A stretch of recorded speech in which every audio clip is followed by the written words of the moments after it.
Hey everyone, it's Deja Yetmir from CrochetEverAfter.com, and today what we're going to be making is this moss stitch beginner's cowl. I had a couple requests, one for a beginner type cowl or scarf, which this can be made either or, and I also had another request on how to make a project that begins with a foundation single crochet. So I combined those two requests into this pattern. You can find the link below. Also, if you have any requests, be sure to leave them in the comments and I'll try to accommodate you as best I can. So let's grab our yarn and our hook, and you'll see everything that I'm using in just a second, but let's get started. Alright, I am going to begin our moss stitch scarf or cowl, depending on what you want to make. I'm going to make a cowl because I just have one skein of this yarn. This is a Lion brand Woolies Thick and Quick in Cranberry. I really like this brand of yarn. It's nice and easy to work with, and it's really soft.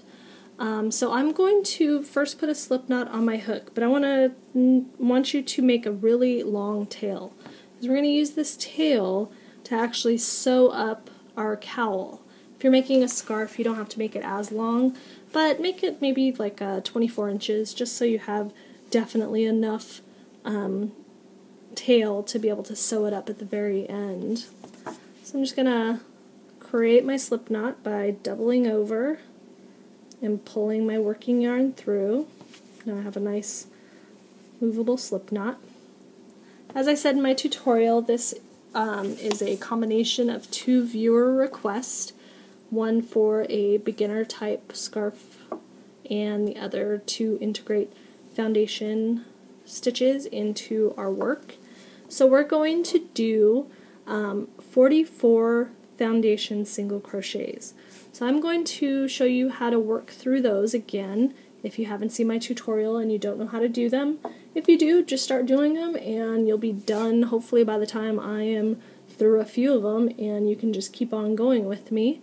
If you really don't like the foundation single crochet, go ahead and just chain 45, then turn your work and single crochet back across, so you'll have 44 stitches at the end. But for those of you that want to learn a new trick, let's begin. So we're just going to chain 2. That's all the chaining that we will have to do for this entire project. So that's another great thing about foundation single crochets. And then what you're going to do is insert your hook in that second chain from your hook. So we have 2 chains, just insert your hook into that second chain. And then you're going to yarn over and pull up a loop. Now usually you would do a yarn over and pull through both to do a single crochet, but because we're creating a foundation chain and a single crochet as one, what we need to do first is yarn over and pull through just that first loop. And what that just did was create our very first foundation chain. It doesn't look like much right now, but once, as we keep going, you're going to see that these will start to look more like V's of an actual foundation chain. So now that I did my foundation chain, now I need to do my very first single crochet. So I'm going to yarn over and I'm going to pull through both of those loops. So I've created one foundation chain and one single crochet. It's important to remember where that foundation chain is, because that's what you're going to work into next. So what you need to do is put your hook through that foundation chain you made, both loops. So you have both loops caught. You're going to yarn over and pull up the loop through there. Now we need to make another foundation chain. It always goes in the same steps. First pull through just that first loop. Now you've created 2 foundation chains. Yarn over, pull through both loops. Now you have 2 single crochets. Again, go back through that foundation chain and yarn over and pull up that loop. Yarn over, pull through the first loop. Another foundation chain made. Yarn over, pull through both loops. Another single crochet made. If I turn my work, you can see that I'm starting to get some V's. So it's starting to look like a real foundation chain. These are a little bit more difficult to see because this yarn is so thick and it's twisted that it's a little bit more difficult to see those V's because you see all these extra twists. But here's one V right here. Here is my second V, kind of hidden, and there's my third V. So I'm going to keep on working into my foundation chain, catching both loops, yarning over, pulling up, yarning over, pull through that first loop, yarn over and pull through the next. Notice, if you're a beginner, that every time I insert my hook, I push my hook so that all of my yarn, all of my loops, rest on the shaft of my hook. That's the portion that's all the same size. This is the throat, this is the smaller portion. You do not want your loops to rest here because you're going to have a smaller gauge and it may give you really tight stitches. So you'll see I pull through and I push that loop to my shaft. Then I yarn over and I pull through and then I push my loops to my shaft. Yarn over, pull through, push that loop to my shaft. By doing that, I get even stitches. You can see that all of my stitches are the same height and same thickness, and I don't have, a ton of different sizes. If I was to just work on the throat, or if I pulled my loops out as I worked, I would have very high stitches. So if you're working really fast and you're pulling your loops really big like this, you can see that stitch is way off from the rest of my other stitches.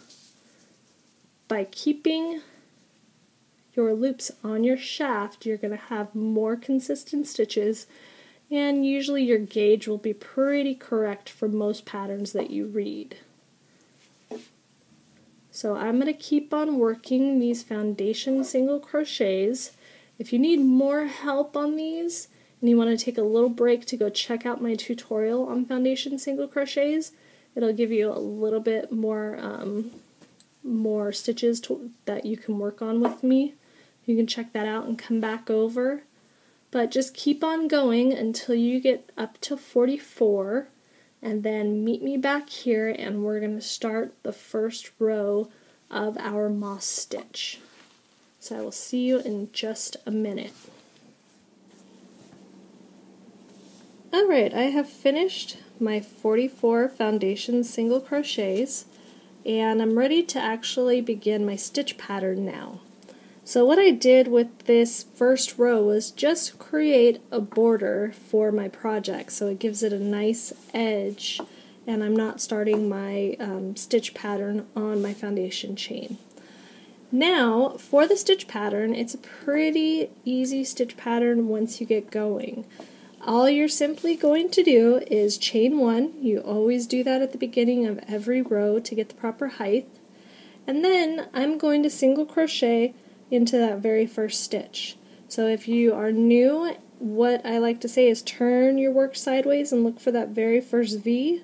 So here's our very first V. This is our chain one, so we don't count that. We look just for the first V and we put our hook under those first two loops only. So we want to put our hook under that V.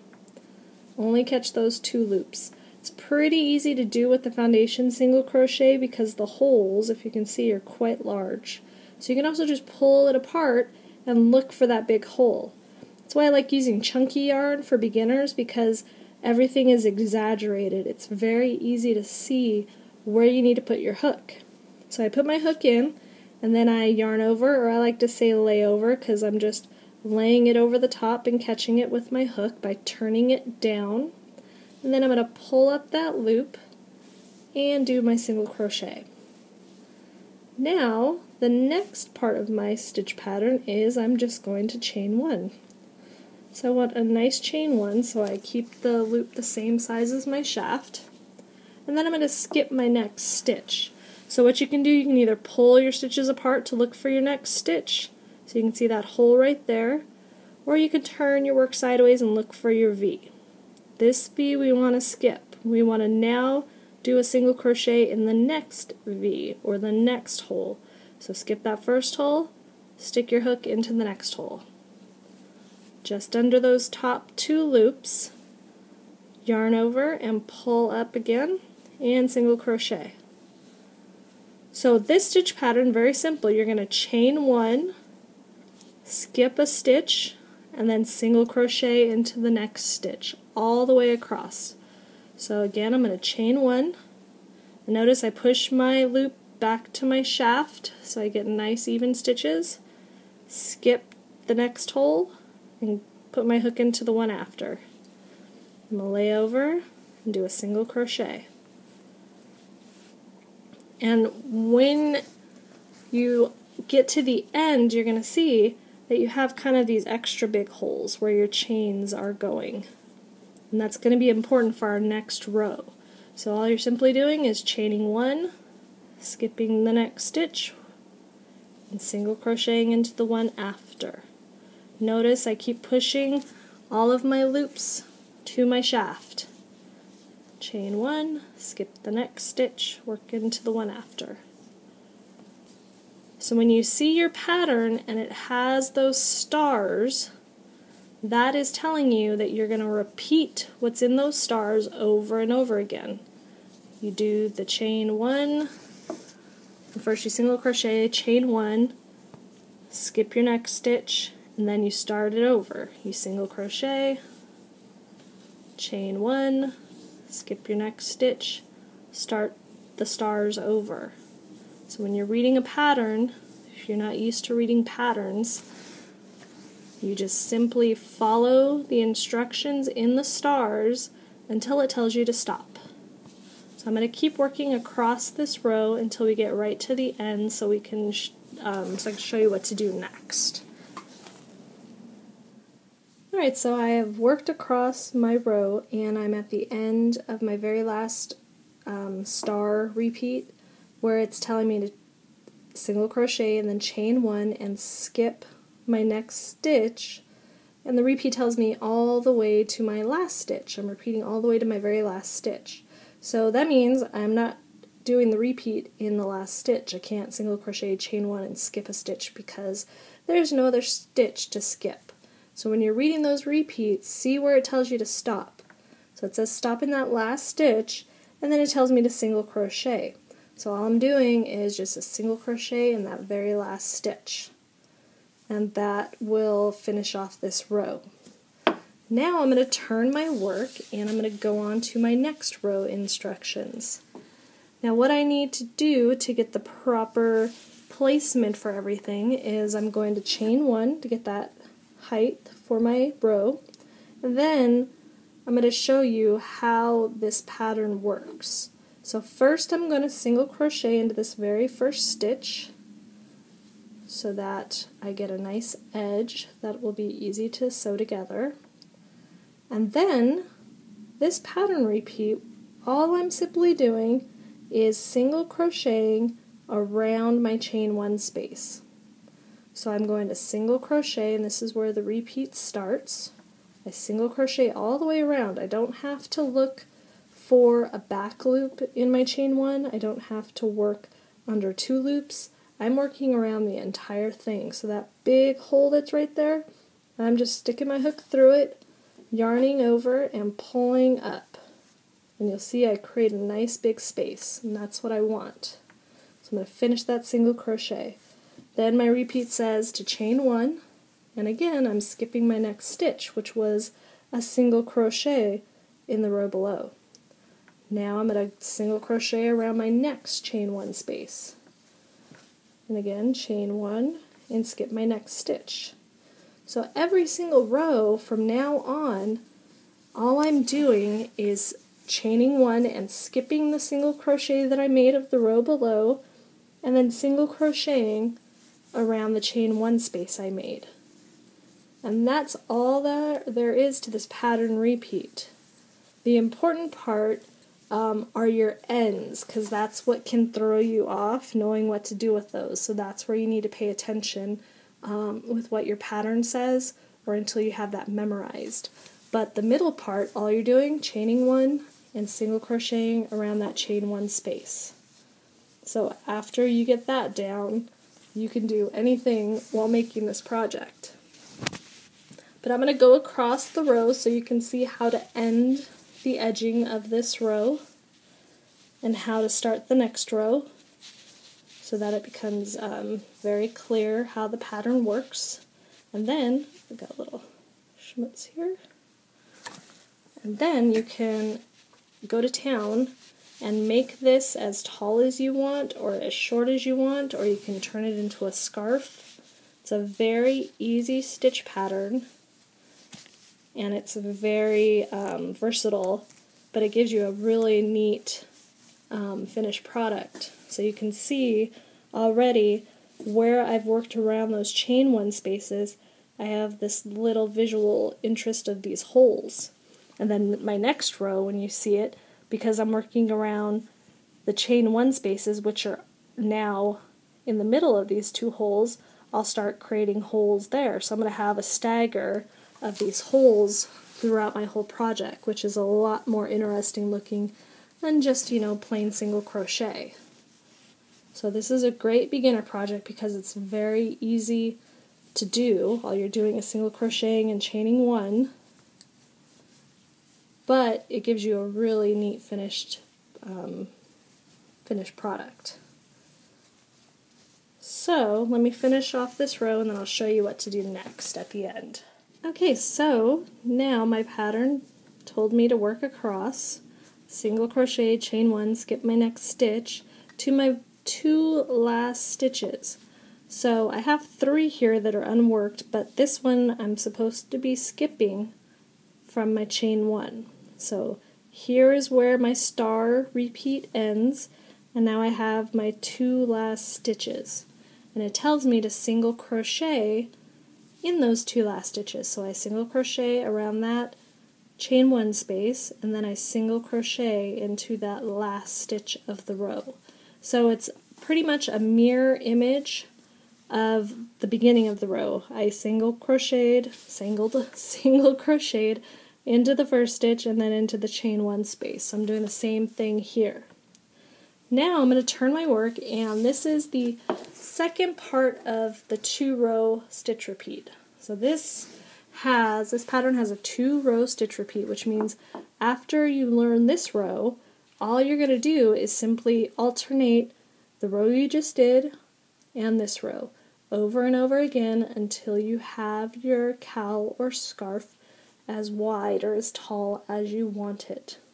So I'm going to chain one, just like before, and I'm going to single crochet right into there. And it's pretty much, I am just repeating what I did down here right after that very first row of single crochets. I'm chaining one, I'm skipping my next stitch, which was the single crochet, and then I'm working into that chain one space. So the only difference between this row that I'm doing now and that very first row of my stitch pattern is now I'm working into these chain one spaces instead of the single crochets. So that's why I say that we're starting the stitch repeat on this row. These 2 rows are repeating, because I don't want to confuse you by saying follow this first row, because it's telling you to go into these single crochets instead of the chain one spaces. So anyways, if that made sense, hopefully, you're basically going to just repeat this row that you're doing now and the one below. So my next row is going to be this previous row, and then the row after will be this row. So you'll see the pattern tells you to repeat rows, the 2 rows over and over again.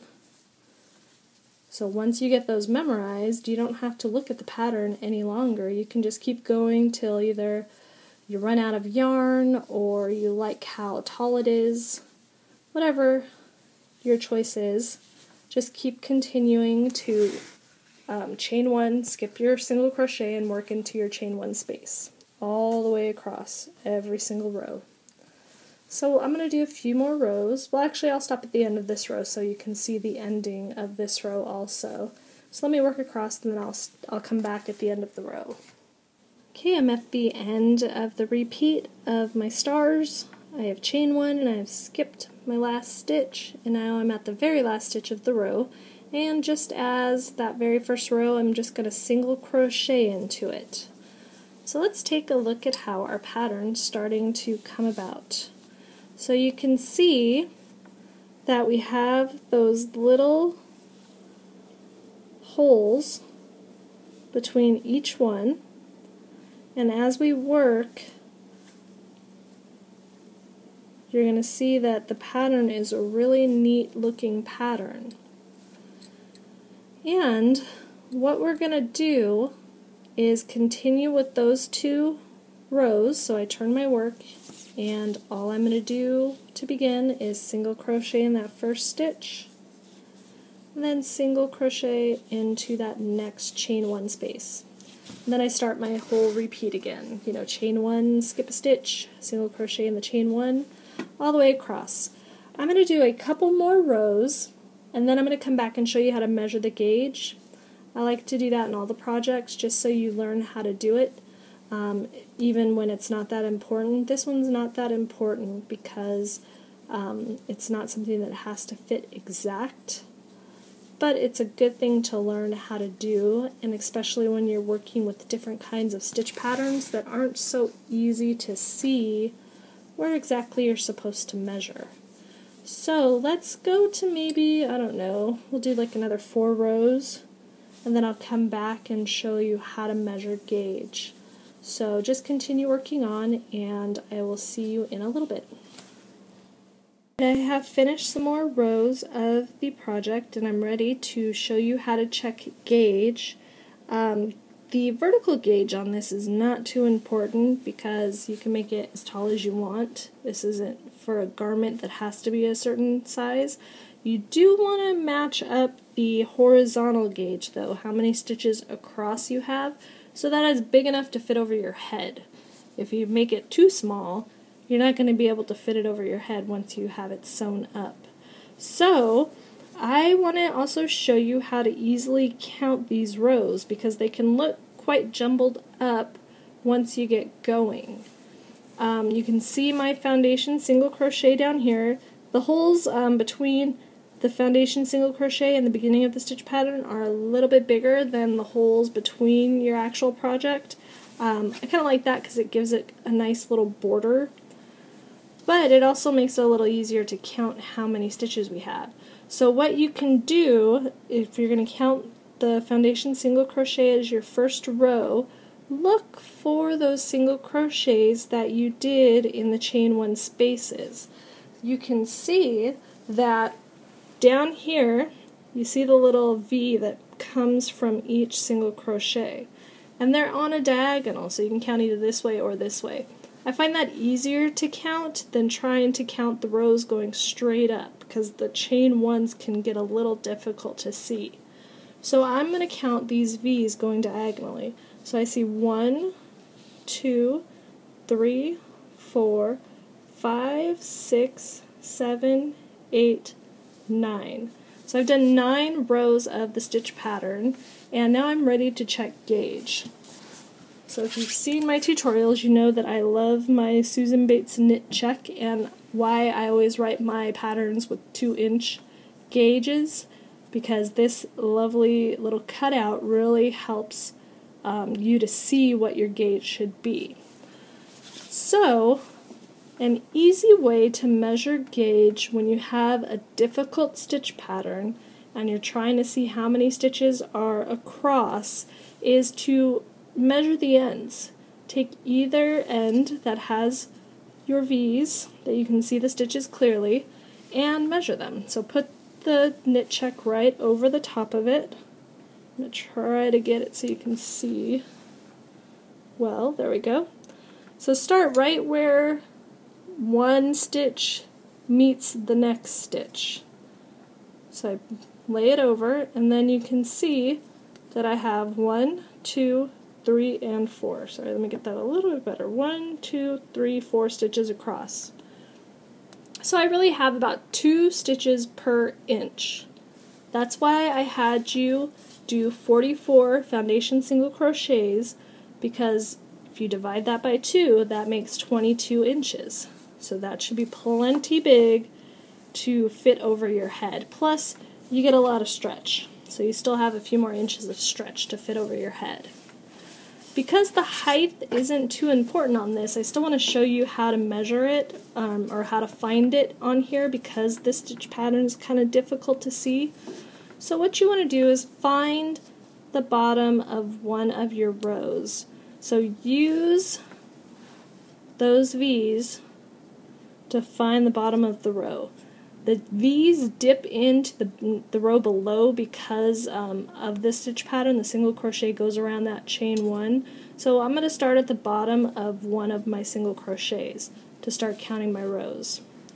And then you can see it's quite difficult to see my rows. They're kind of all a muddled mess when you're just seeing this little sliver. So use the actual garment to the left to be able to figure out those rows. So I'll just count those single crochets going diagonal again. So here's one that matches this one, so I'm going to go 1, 2, 3, 4, and I got about 4 3/4, almost 5 rows to 2 inches. And that's because these are dipping in, so it makes the rows a lot shorter. Again, the height is not that important. You can keep single crochet or keep doing the stitch pattern until you run out of yarn or until you reach the height you like, or you can follow the pattern that I wrote and do the same amount of rows. It's totally up to you. I'm going to continue on until I get to the end of my rows, and then I'm going to show you how to join this all together. So I'll meet you back here in just a minute when we go over that. Alright, I have gone ahead and done all of the rows that I want to do in my stitch pattern. I have 23 rows total, including my foundation single crochet, so technically I have 22 of my stitch pattern and then 1 row of single crochet at the bottom.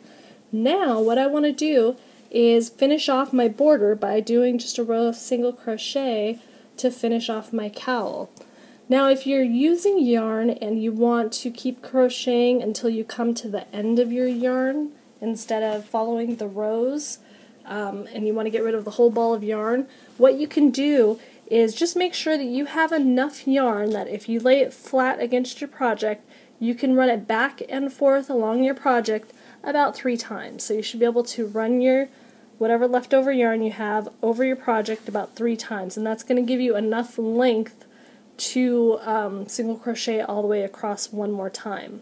And you don't have to worry because remember we made a long tail at the very beginning, and that's what we're using to sew our cowl up with, and that's why I had to do it at the beginning instead of the end. That way if you wanted to keep working until all your yarn's gone, you still have that length to be able to join it at the end. So all we're going to do now is just a basic single crochet all the way across in every stitch. So of course we chain 1, and you're going to still work because you're going to still have those chain 1 spaces. You're just going to single crochet in every stitch. So you're going to single crochet around the chain 1 just like you were for your stitch pattern, except instead of chaining 1 between each of those chains, you're now going to single crochet into your single crochets from the row below. So I'm just going to work all the way across, and then we'll fasten off and we will sew up this cowl so we can start wearing it. So I will meet you right at the end of this row. So I have just finished single crocheting into the last stitch of my last row, and I'm ready to fasten off and begin sewing my cowl together. So when I fasten off, what I do is I just yarn over and I make a chain and I pull the length of tail that I want out. So I just pull a big old length and I get my scissors and I cut the tail. And then what I do is I just pull on the working yarn to pull that extra tail out, and now I have my fastened off end. I just pull that tight and that closes it off and secures it so that it's not going to come undone. Now, what we're going to do And you notice that I cut kind of a short end. This end I'm not going to be using to join. Remember, we did a long beginning tail that we're going to use for our joining. And that way, if you are making a cowl and you just keep working until you run out of yarn, you're still always going to have some yarn left over to sew up your project. So I'll wait till the end to weave this in, because I can also use it as a securing point for my join, which I'll show you when we get there what I mean. So to join my cowl, I simply fold it in half, and what we're going to do is called the mattress stitch. And the mattress stitch is going to give us an almost invisible join for our cowl. So I have my yarn needle. I'm just going to thread my yarn, and this is very chunky yarn, so you need a good yarn needle with a nice big hole to be able to thread it.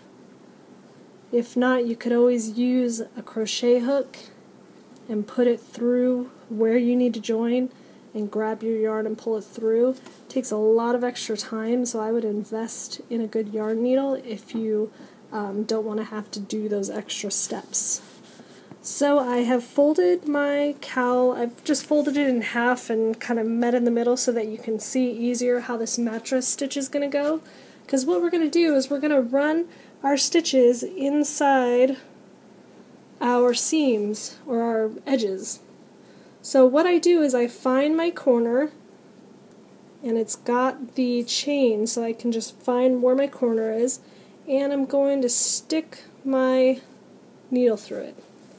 Just pull tight, because remember, this is already in the corner on this side, so I don't need to start on that end. Now, because this is the same colored yarn, this isn't a multicolored project, our mattress stitch is pretty easy and pretty fast going. So what I'm going to do is I'm going to move it up a little bit and then come over through the other side. So as you can see, I came out here. I'm just going to move up a little bit and then come out the other side to join the ends.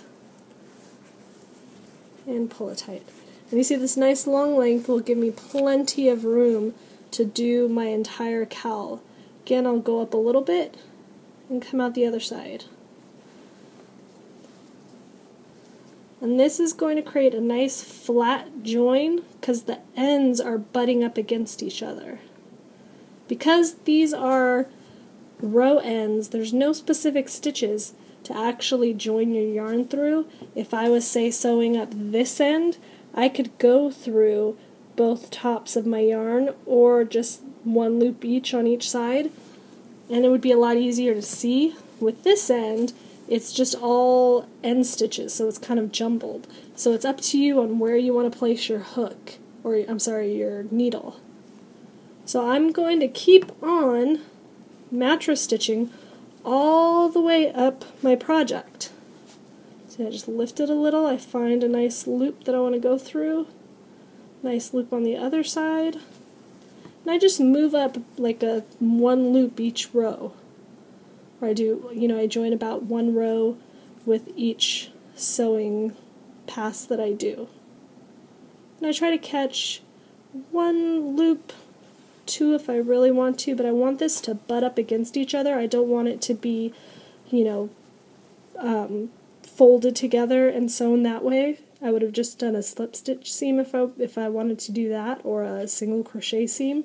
I want this to butt up against each other and look almost like it's all one piece, so that I don't have any unsightly seams. So when I put this on, I don't have to worry about what's facing forward and what's not. So I continue doing this mattress seam all the way up, and I'll stop for a second while I work on this. So all you're doing is just going back and forth and back and forth. If this was in a separate color, if this was a multicolored project and I had a few different colors, the mattress seam is also pretty good at keeping the insides, or keeping this yarn that you're sewing kind of invisible. There's a I'm not too concerned with it being invisible right now, so I'm not going at it in that fashion. But once you pull it, because you want to pull it nice and tight, so you can just start going and then you can pull it tight as you go. it's going to almost disappear inside of your work. So if you are using a different colored yarn, you shouldn't be able to see it once you're complete, because it's going to be hidden within all of those folds.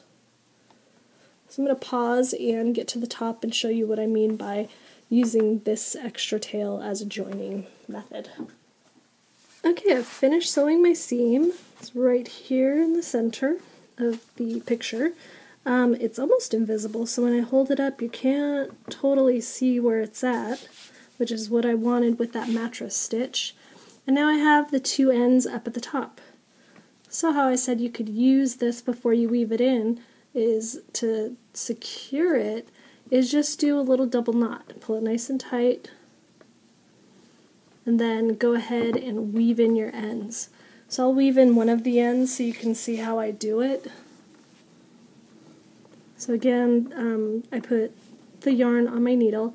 To get it to go in easier, I lay it over the top of my needle and pinch it really tight, and then slide the needle off, and then I can kind of push that pinched end through the eye of the needle. So instead of having to try to put this very frayed end through my needle, it's a lot simpler to just fold it over. So when I go to weave in, what I want to do is keep this end from ever coming out. So my goal is not to do it as quickly as possible, but as secure as possible. So if I want to do it fast, I could just do a straight line straight across up here. This is all the same color, so it's going to blend very well. But I don't want to do it fast. I want this to last, and if I wash it, I don't want it to come out. So what I'm going to do is take the time, and I'm going to zigzag along my stitches. I don't have to be too careful about where I'm putting it because it is the same color. I just don't want to go across my holes. So I have a hole right here. So I try to keep it where my thick stitches are. I don't want to just go straight across this hole and close this hole off. So zigzag back and forth through your thick stitches. And the zigzagging secures it even more. And pull on it as you sew, so you can pull make it slack so that it's not very tensed up, so when you cut it doesn't kind of ricochet back and stick out somewhere. But do a good 6 inches of sewing in. This one's really easy to sew in because it's nice and thick and my stitches are thick, so it hides it very well. But once you get it weaved into where you're happy, just take your scissors and cut that end off. Then you'll just have one more end to weave in, and your cowl is done. And I love these tall cowls because they really, when they're nice and tall and thick, they stand up and they cover your face really well. And I know that because I use them when I go to the snow, and it keeps my nose nice and warm. So if you have any questions about this any of the techniques or any of the project, just leave them below and I will answer them as quickly as I can. And thank you for watching.